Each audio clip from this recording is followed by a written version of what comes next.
At 40, Victoria Kingsley owned an automotive empire, a Denver penthouse, and a promise she had made to herself that she would never need anyone again. But on a rain-soaked night, her SUV died on a 2-lane road outside town,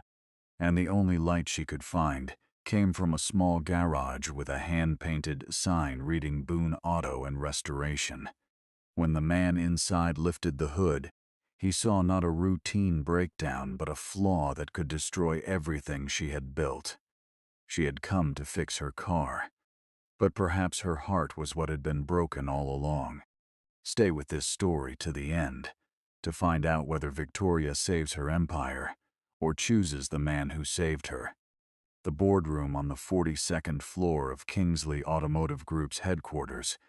had never felt small to Victoria Kingsley, but on that Thursday evening it pressed in from every side like a closing hand, and she sat at the head of a table lined with men who had watched her grow up in these halls, attended her grandfather's retirement ceremony and her father's funeral, and were now watching Graham Whitmore deliver his recommendation with the calm confidence of someone who believed the room already agreed with him. Graham wanted to delay the launch of the Kingsley Valiant, the company's newest line of premium SUVs, citing market instability and a need for further consumer research, and he framed each objection with the kind of measured concern that sounded like wisdom but landed like a challenge.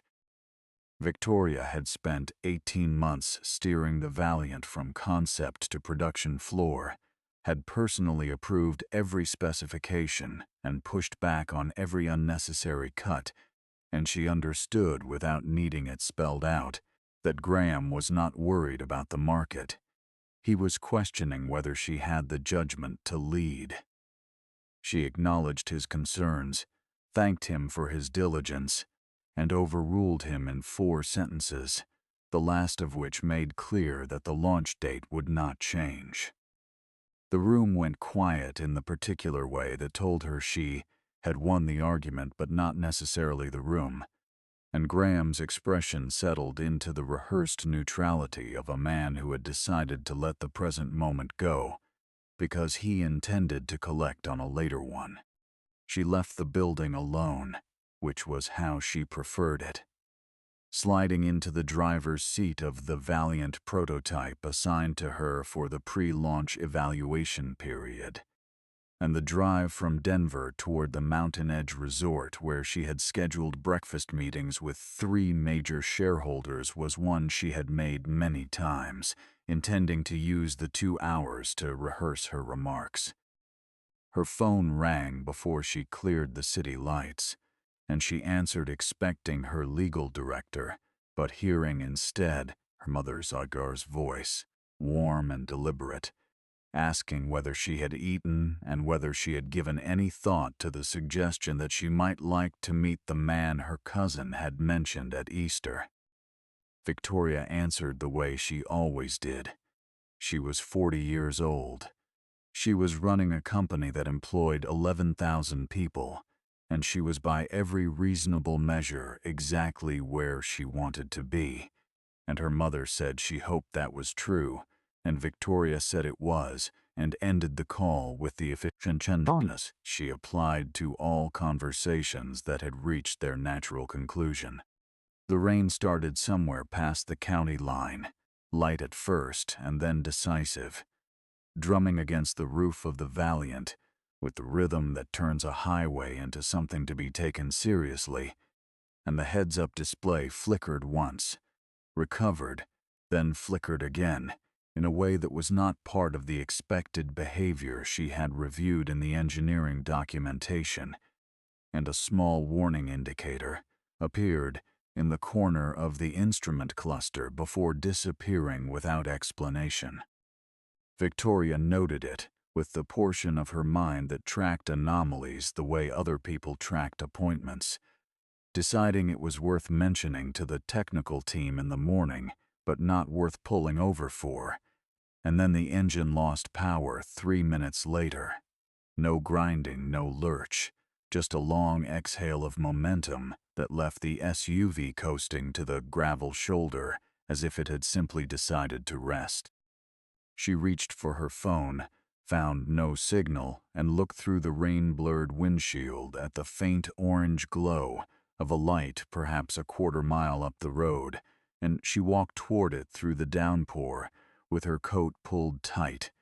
and her jaw set the way it always was when circumstances had decided to be inconvenient.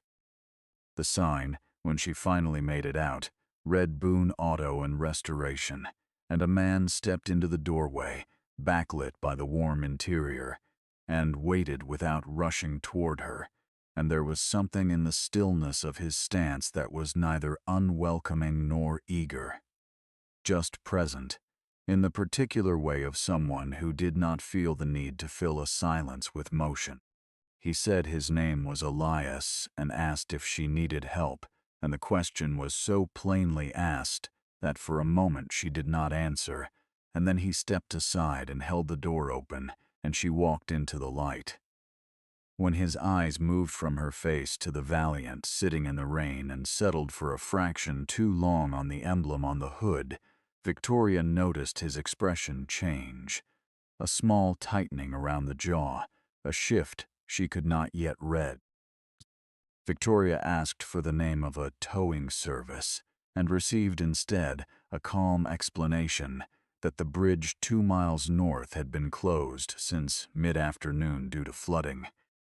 and the nearest available tow operator was working through a backlog that would not reach this stretch of road before morning. Elias offered neither apology nor embellishment, simply laid out the circumstances the way a person does when they are accustomed to situations that do not arrange themselves conveniently, and then moved to his diagnostic station and began pulling cables without waiting for her to agree, and she gave him a name but not a title, Victoria, from the company that owned the vehicle, which was technically accurate and strategically minimal,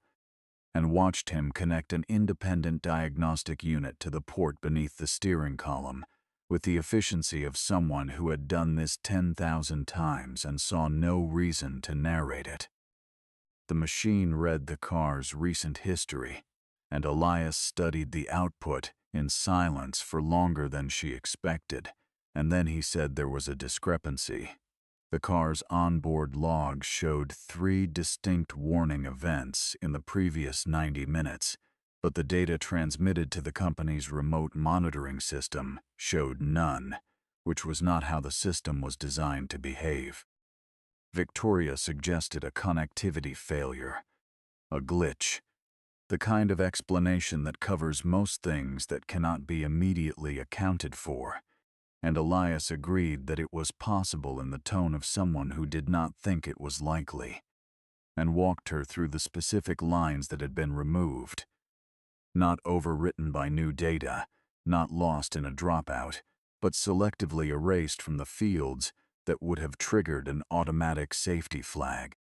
He explained why a car's own system did not do that to itself without being instructed to, and she watched him work without pretending to follow every step, which was a new experience for a woman who had spent 20 years being the most technically informed person in every room she entered. When he removed the primary control module from its housing and turned it over in his hands, the sound he made was not the sound of discovery, but of recognition, a small exhale that belonged to someone who had encountered a particular problem before, in a different place, at a different cost. He asked if she was familiar with a component designation he referenced by its engineering identifier, and when she shook her head,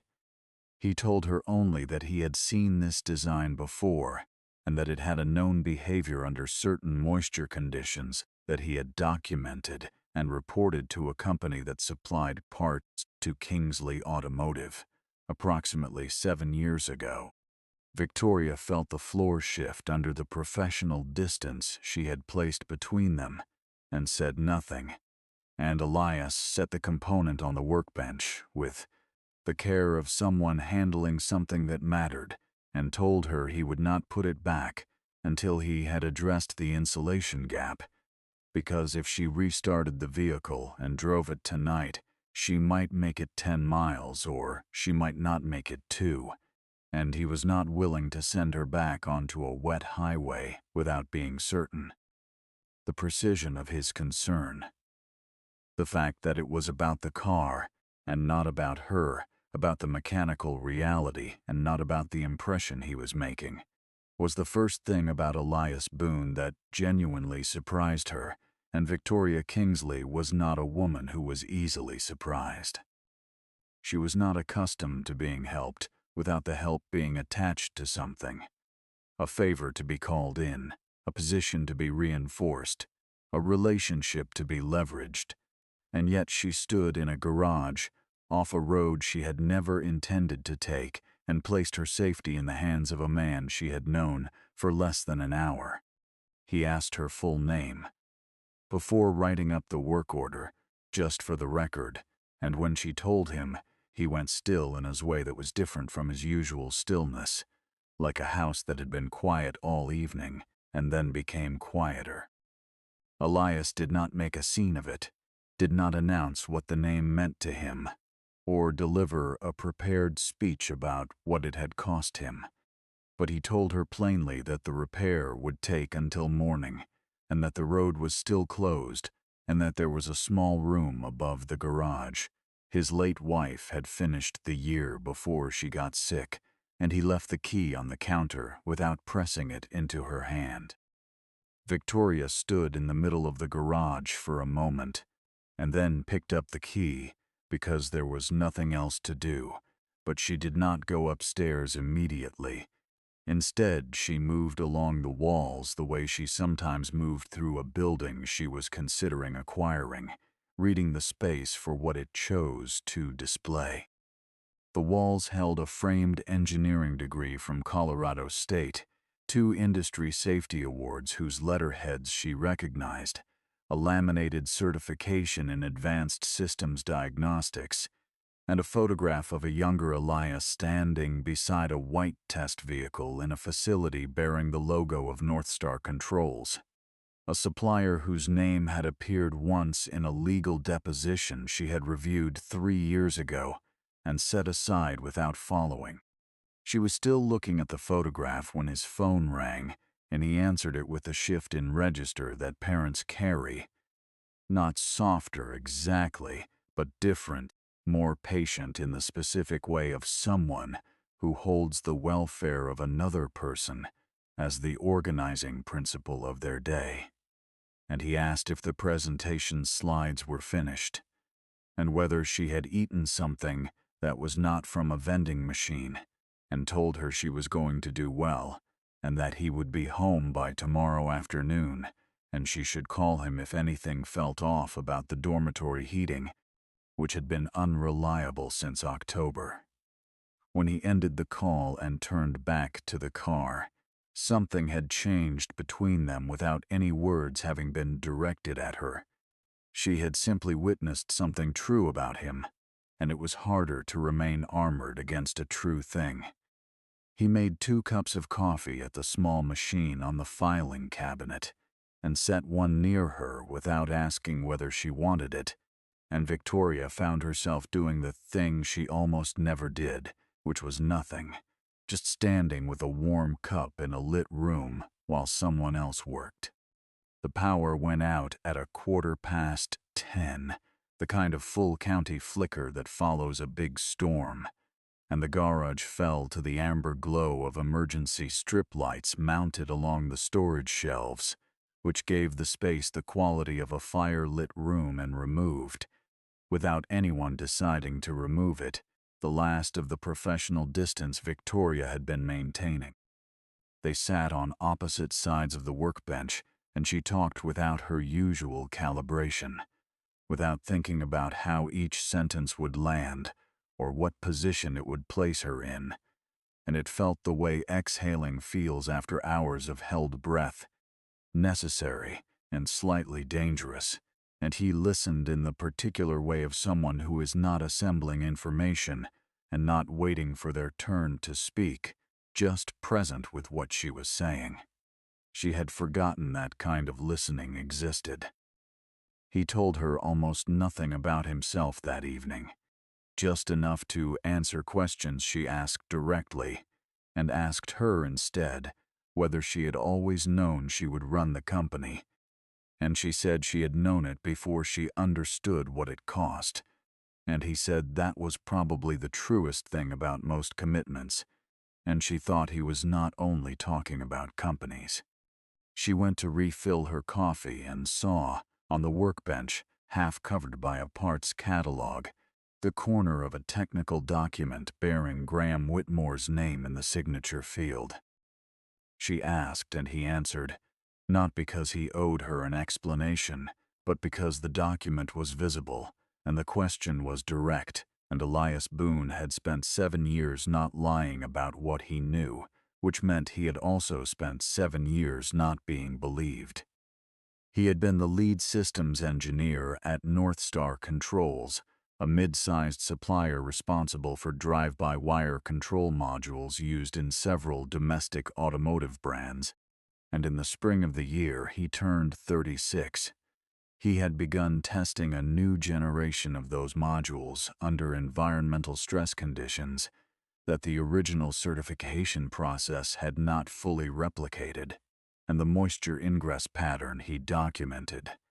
Cold air condensing on the underside of a control housing that had been made thinner to meet a weight reduction target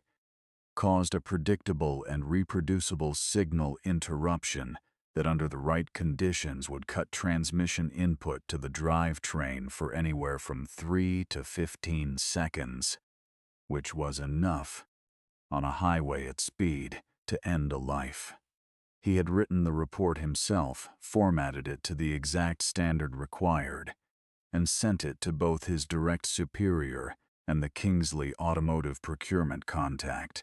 which was how Graham Whitmore had come to receive a copy, review it, and decide that the cost of redesigning the module housing, estimated at $31 million across the full production run,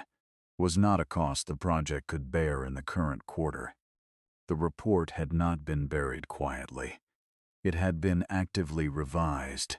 its conclusions softened, its author's name removed from the final version, and Elias had been presented with a non-disclosure agreement and the information that his continued employment would require his signature. He refused, and made the mistake of saying so to 2 colleagues who reported it upward, and within 60 days he had been described in internal communications as a difficult personality, with a history of overestimating risk and an inability to accept commercially pragmatic decisions, and none of the 3 companies he applied to in the months that followed returned his calls. His wife was already sick by then,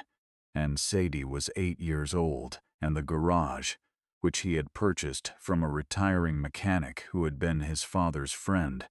was not the life he had planned, but it was a life, and it had turned out to be a good one in the ways that could not be anticipated in advance. He told all of this in about 12 minutes, without bitterness or theater, and when he was done he retrieved a folded envelope from the bottom drawer of his filing cabinet and placed it on the workbench between them. Inside was a printed copy of the original report with its original date stamp and the digital signature hash that proved it had not been altered since the moment of filing, and it was not leverage, just evidence that he had been telling the truth. Victoria looked at the document for a long time before she picked it up, and when she did, she recognized Graham's counter-signature on the routing slip and understood that she had built her understanding of her own company on the assumption that its failures would come from market forces or her own decisions, not from deliberate concealment by someone she had once trusted with the combination to the safe in her apartment. She said she had not known, and Elias said he believed her, which was not the same as saying it had not happened, and she understood the distinction. He had transferred the drive data from her SUV, onto an independent storage drive before the car's wireless connection finished erasing the warning logs, and he placed the drive beside the report without attaching conditions. No seat at the table, no payout, no public apology demanded, and simply told her it was hers to use. She asked why he was still willing to help someone from the Kingsley family, and he said that what Graham Whitmore had done did not make every person who shared a name or a building responsible for it, and that leaving her without the truth because of a grievance she had not caused was not a kind of justice he recognized. The first of 3 sets of headlights swept across the garage wall before either of them spoke again. The men who came wore Kingsley automotive lanyards and spoke with the particular efficiency of corporate security personnel who have been told a situation is sensitive. And that speed matters more than explanation. And they said that Mr. Whitmore had directed them to transport the prototype to the research center for a full technical review that could not wait until morning. Victoria asked how they had found the location, since she had shared it with no one, and the security lead said the vehicle's internal fleet positioning system had flagged the extended downtime, and the address had been retrieved through standard protocol, an answer technically plausible in a way that made it worse rather than better. Elias objected to the vehicle being moved before the fault had been documented with third-party attestation, citing both safety grounds and the incomplete repair, and one of the technicians produced documents demonstrating that the vehicle was company property, and that the garage owner had no legal authority to retain it, which was accurate and was meant to end the conversation. A second man approached Elias separately, close enough that the conversation was not audible from across the room, and from the expression on Elias's face and the manner of the man speaking to him, Victoria understood that an offer of some kind had been made, the kind that comes with a figure and a form, and the strong suggestion that accepting is the intelligent choice. Elias did not raise his voice when he refused, and did not explain himself at length. He just said no in the flat way of someone for whom the decision required no deliberation. Victoria stood between 2 versions of herself. The one who exercised her authority and sent the men away, which would alert Graham that she was already suspicious and give him time to destroy whatever remained, and the one who allowed them to take the car and absorb the look Elias would give her when she did. She made the calculation in the time it took to cross the garage floor and gave the authorization to move the vehicle. Elias said nothing while the team loaded the SUV onto the flatbed, and he did not look at her with accusation, which was somehow more difficult to absorb than if he had, because it meant he had simply updated his expectations of her downward and found them confirmed. Before she followed the convoy to the company car waiting at the edge of the lot, she turned back and told him she would be in contact and that this was not the end of it, and he said he had heard that kind of promise before from people who worked for Kingsley, and the sentence closed the distance between his past and her present in a way that required no elaboration. On the drive back to the city, she held the storage drive in both hands and did not look at her phone, and when she checked the Valiant's incident log through the internal fleet application, she found it had been cleared. Not a connectivity gap, not a sync delay, but a clean absence where an hour and a half of sensor readings had been, the timestamp on the deletion matching the minute the flatbed had pulled out of the gravel lot. By the time she reached the city, Elias's parts distributor had sent him an email informing him that a pending service contract valued at $47,000 had been canceled due to unspecified concerns about vendor reputation,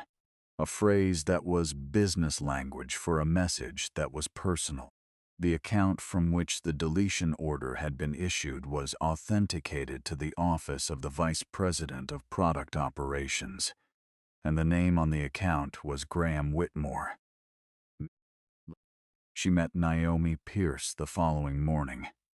in the private dining room of a members-only club that Naomi had chosen specifically because it had no security cameras in the meeting areas, and because both of them had been members long enough that their presence attracted no particular attention. Naomi listened to the full account without asking Victoria to slow down or repeat anything, which was how she always listened, completely, with the patience of someone who has learned that interrupting a story before it is finished is how you miss the part that changes the meaning of everything before it. When Victoria placed the storage drive on the table between them, Naomi picked it up carefully and said she would have the data authenticated by an external forensics firm before the day was out, and that they would need a second layer of corroboration before any direct action, because what they had was enough to raise a serious question, but not quite enough to close the door on reasonable doubt, and the last thing they needed was to give Graham the opportunity to reframe a legitimate safety issue as a personal grievance dressed in legal clothing. Graham moved first, as Victoria had expected. He called an emergency board session for the following afternoon and arrived with a prepared presentation and the manner of a man who had been planning this particular meeting for some time, and he laid out the night's events in a version that cast Victoria not as someone who had uncovered a problem, but as someone who had created one by insisting on a schedule the engineering team had privately flagged as aggressive, and he expressed deep concern about the leadership judgment that had allowed an unverified prototype to be driven in unsafe conditions without adequate support. Two board members who had always deferred to him nodded in a way that told Victoria the story was landing before she had a chance to contest it. And she sat through it with the practiced composure that had gotten her through every difficult meeting of the past decade, and said she would respond in full once the technical review was complete, which bought her 48 hours and made Graham's expression briefly uncertain. By evening, accounts belonging to what appeared to be independent industry observers had begun circulating descriptions of the night's events that described Elias as a disgruntled former contractor attempting to leverage a minor mechanical issue into a financial settlement, and one account included a photograph of the exterior of Boone Auto and Restoration, along with the street address, which had not appeared publicly before that day. Victoria called Elias to tell him what was happening, and to ask him not to respond to any press inquiries until they had built a stronger case, and the silence on his end of the line was long enough that she understood she had made the wrong request in the wrong words. He said he had heard that instruction before. "Stay quiet, give us time, we will handle it." And he wanted to know how this was different, and she could not tell him the full plan over a line she did not fully trust, and so she said only that she needed more time and that she was asking him to trust her, and he said he was not sure trust was something he had left to extend to the Kingsley name, and ended the call before she said the things she needed to say. Naomi, when Victoria described the conversation, said that strategic silence was a legitimate tool and that Elias was a grown man who could manage a difficult week, and Victoria understood that Naomi was not wrong, but also understood that she had spent 2 days learning the difference between Elias's silence and everyone else's silence, and what she had just done was not strategy. It was the same reflex that had cost her her engagement and her most capable board ally in the same year, the choice to protect a position rather than a person. She left the building through the parking structure, turned away from the company car waiting at the curb, and drove herself south. The garage was still open when she arrived, but barely. One light above the workbench, the rest of the lot dark, and Elias at the back with a customer's truck on the lift that he was inspecting with the methodical patience of someone who had no particular reason to hurry. She did not bring a lawyer or a communications director or a check with a number meant to communicate seriousness, and she did not sit in her car composing herself before going in. She walked directly through the open bay door and stood in the middle of the space that had, 48 hours earlier, been the first place in a long time that she had felt like herself, and she said that she owed him an apology she was going to deliver before she asked him for anything else. He looked at her from the other side of the truck, not wary exactly, more like a man who had decided to hear the full sentence before responding, and he put down the inspection light and came around to where she was standing, and the garage was quiet enough that she could hear the rain starting again outside. She said she had chosen the wrong word when she asked him to stay quiet, and that she had made the choice for the wrong reason. Not because it was the only way to protect him, but because it was the easiest way to protect the process she was managing, and that the distinction mattered and she was sorry for it. He did not absolve her immediately, or tell her it was fine, because it was not fine, and he understood that she knew it. And what he said instead was that he had spent the previous 48 hours watching his reputation get eroded for the second time in his professional life by people who had more resources than conscience, and that he was tired in a way that did not have much to do with sleep. She said she was not there to buy his cooperation or offer him a settlement or ask him to perform confidence in her that she had not yet earned. She was there because she had decided that the way she managed the next 72 hours was going to tell her something permanent about who she was, and she needed to know whether he was willing to be part of that, on his own terms. He said he would work with her on one condition, which was that if their joint work confirmed a safety defect that put drivers at risk, she would initiate a full recall regardless of the financial or reputational cost,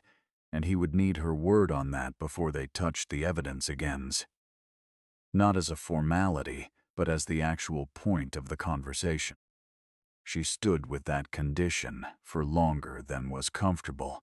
because she could see the full shape of what it meant. A recall at this stage would cost the company a minimum of several $100 million, would likely trigger litigation from early adopters, and would give every competitor in the segment a window they would use without mercy, and it was entirely possible the board would move against her before she could finish the process. She said yes, because it was the right answer and because she could not look at him and say anything else. And he nodded once and reached for a replacement module from the shelf behind him. They worked through the night, replicating the failure conditions with a controlled humidity chamber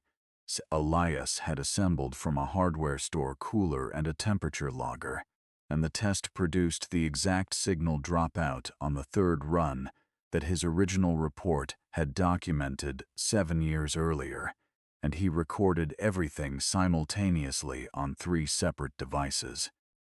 Between tests, they talked the way people talk when no performance is required of either party. She told him about the year her father died, and she stepped into the CEO role at 34 with half the board convinced she would sell the company inside 2 years, and he told her about the day his wife told him it was not going to get better, and how Sadie had held his hand through the entire following winter, as if she understood that he needed the anchor more than she did.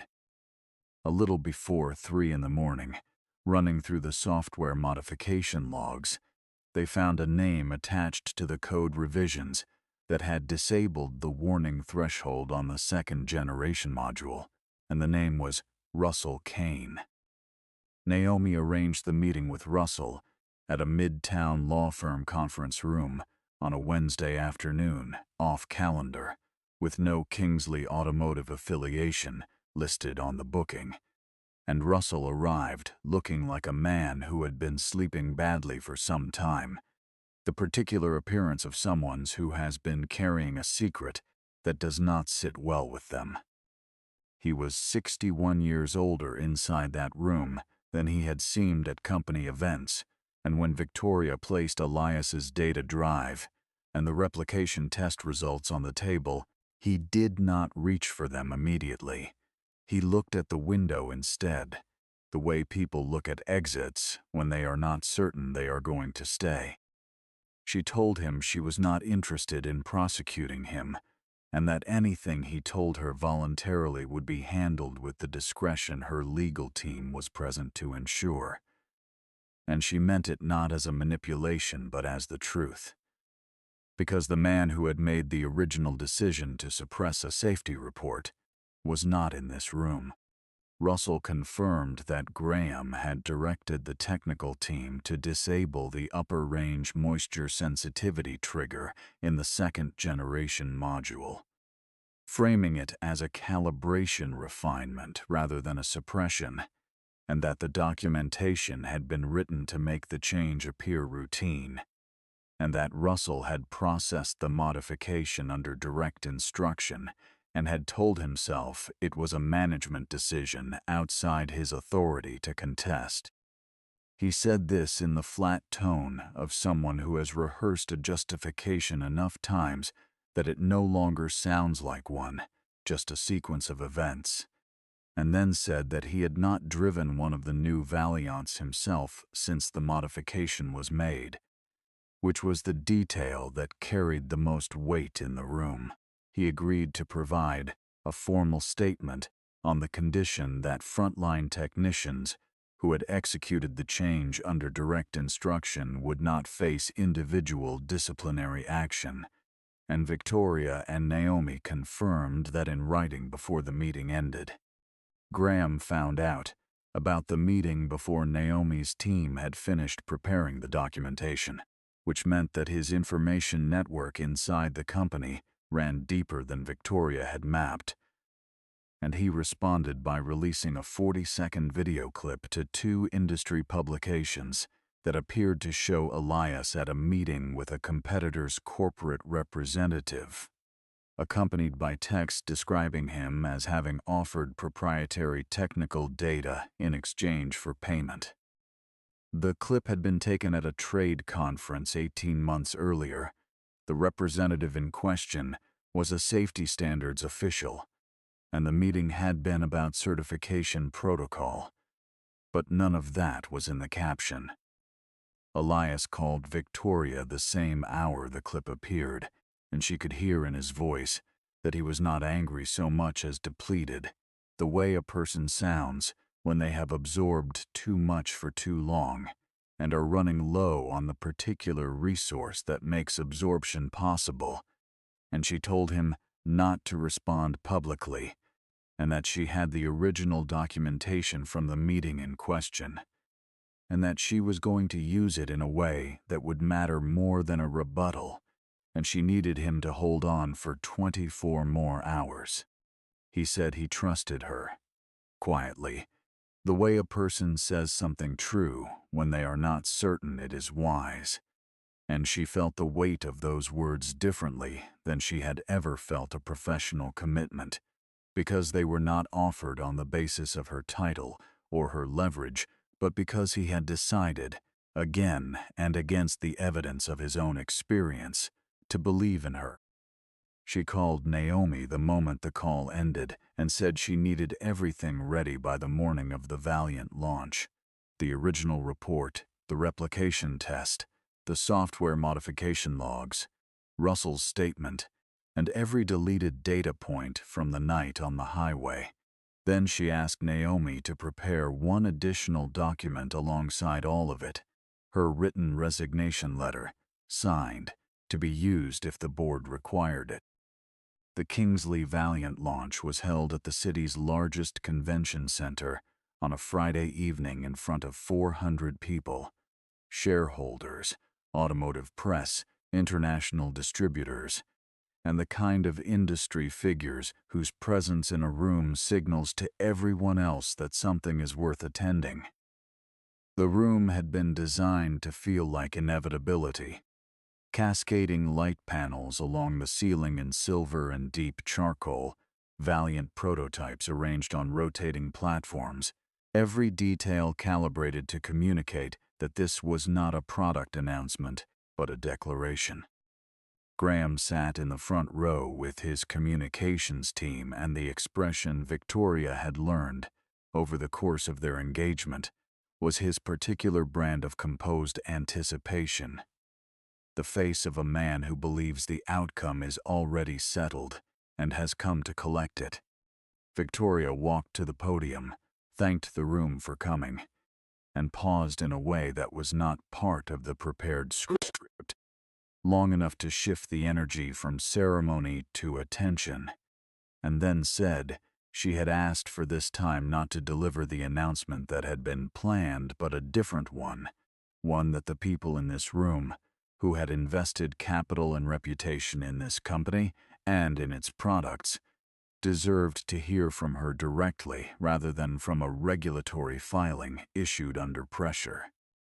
She said she was initiating an immediate voluntary suspension of all Valiant sales and recalling all test and pre-production units pending a full independent safety review. And she said that a defect had been identified in the primary control module, creating a risk of transmission interruption under certain moisture conditions, and that the defect had been known and had been deliberately suppressed by a member of the executive team, and that she was assuming full accountability as chief executive for the fact that the suppression had occurred without her knowledge for as long as it had. The room did not make the sound rooms make when they are expecting something. It made the sound rooms make when something unexpected has already happened. Graham rose from his chair and began speaking into the room without a microphone, which was the wrong instinct in a space full of people who could hear very well, and the confidence in his voice broke under the acoustics the moment he accused her of acting on a fabricated claim from a disgruntled technician, because Naomi was already at the side screen with the original engineering report dated 7 years prior, the timestamp authentication from the forensics lab, the complete software modification log with the authorization chain, and the recorded statement from Russell Kane, whose voice came through the room's speaker system with the steadiness of a man who had been waiting a long time to stop being quiet. The board members in attendance asked Graham to take his seat, and the fact that he did not do so immediately answered several questions for the people watching. Before leaving the stage, Victoria made one additional statement, which was that she had brought a resignation letter, and that if the board believed the company was better served by her departure, she would sign it that evening, not as a performance of humility but as a genuine offering, because leadership is not a position deserved by virtue of having fought for it, but something earned continuously through the decisions made when keeping it would be easier than being honest. The board did not accept her resignation. They accepted Graham's instead, not voluntarily, but in response to the formal motion brought by the audit committee chair, which carried by 8 votes to 2, and by midnight the relevant regulatory bodies had been notified, and the families who had reported near accidents in the early test fleet had been placed on formal notice that full cooperation would be extended to them.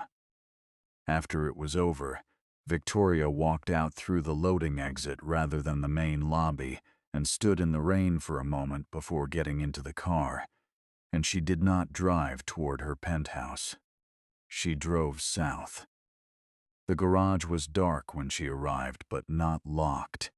The side door was open the way it was always open when Elias was inside working late, and she found him at the workbench with a set of cartons in various stages of packing. The kind of deliberate, organized dismantling that means a decision has been made rather than one being considered, and there was no anger in the room, which was in some ways more difficult to stand in than anger would have been, because anger is a material that can be worked with. This was the quiet of someone who has finished a chapter and is simply closing the book. She stood inside the door and did not fill the space with explanation or announcement, because she had spent the drive deciding what she actually needed to say, as opposed to what sounded like the right thing to say, and the two were not the same, and she had been saying the right thing for long enough that the difference had started to feel significant. She said she had not come to offer him anything that came with a number attached. No partnership agreement, no advisory role, no contract that would bring the resources of Kingsley Automotive to bear on his situation in a way that was meant to communicate value, but would actually communicate that she still knew only one language when she wanted to show that something mattered. She said she was sorry, not for the strategic decisions of the previous week, but for the longer and quieter habit of choosing the position over the person, which was a pattern she had mistaken for strength for most of her adult life, and which had cost her more than she had been willing to account for. And she said she was not asking him to enter her world, which was loud and political, and built on a foundation she was currently renovating at considerable personal cost. She was asking whether she could spend more time in his. Elias set down the carton he was holding and said that he had thought about what she had done at the launch for a long time in the hours since he had heard about it, and had not found a version of it that was not, in the most basic sense, the right thing done at genuine cost, and that he respected it, and that respecting it did not automatically resolve the fact that he was frightened. He said frightened in the plain way of a man who has learned that plain words are more honest than careful ones, and Victoria did not move to reassure him or minimize what he had said, because she was frightened too, and she said so. And the acknowledgement sat in the air between them like something solid and useful. He said that the last time he had fully trusted someone with the part of himself he kept reserved for people who could actually hurt him, he had spent 3 years learning to live without that person, and he was not comparing grief to love, but he was saying that he knew what it cost to open a door and that he took the question seriously. She said she was not asking him to open it all the way at once, or to make a decision about something that had only existed in its true form for 10 days. She's asking whether she could come in and have a cup of coffee, and he looked at her for a long moment and then walked to the side of the garage and lifted the main door, and the cold air came in, and the light from inside went out across the gravel. And he said the machine was already on. 6 months later, Kingsley Automotive completed the full recall and established an independent safety standards panel with external publication rights. Its findings could be made public without executive approval, a first in the company's history, and the seat designated for the outside technical lead was offered to and accepted by Elias Boone, who kept the position alongside the garage, because those two things were not in conflict and he saw no reason to pretend otherwise. Victoria visited most weekends, arriving without an assistant or a security detail, and Sadie came home from her research program in late autumn and met Victoria in the garage while she was looking at the autonomous chassis Sadie had been building from a salvaged platform, and Sadie handed her a wrench without introduction and said she could tighten the left rear brake caliper if she wanted to make herself useful, which was the best welcome Victoria had received in longer than she could remember. The morning Elias's old pickup refused to start. All three of them were in the garage preparing to drive to dinner, and Victoria moved to the front of the truck and lifted the hood before he reached for his phone, and she turned back to him with her hands already on the latch and said the same words she had first heard in a lit doorway on a rainy night when she had thought she was only there to fix a car. "Let me help," she said, and Elias handed her the wrench and stepped back and smiled the way a person smiles when they are exactly where they intended to be, and Victoria Kingsley, who had built an empire on the conviction that needing someone was the same as losing to them, understood at last the difference between arriving somewhere alone and arriving somewhere together. She had come in out of the rain on a broken road and found, beneath the hood of a stalled life, the one thing no amount of authority had ever been able to manufacture, a person worth trusting with the truth of who she was. She had come to fix her car. It turned out the thing most in need of repair had nothing to do with the engine at all.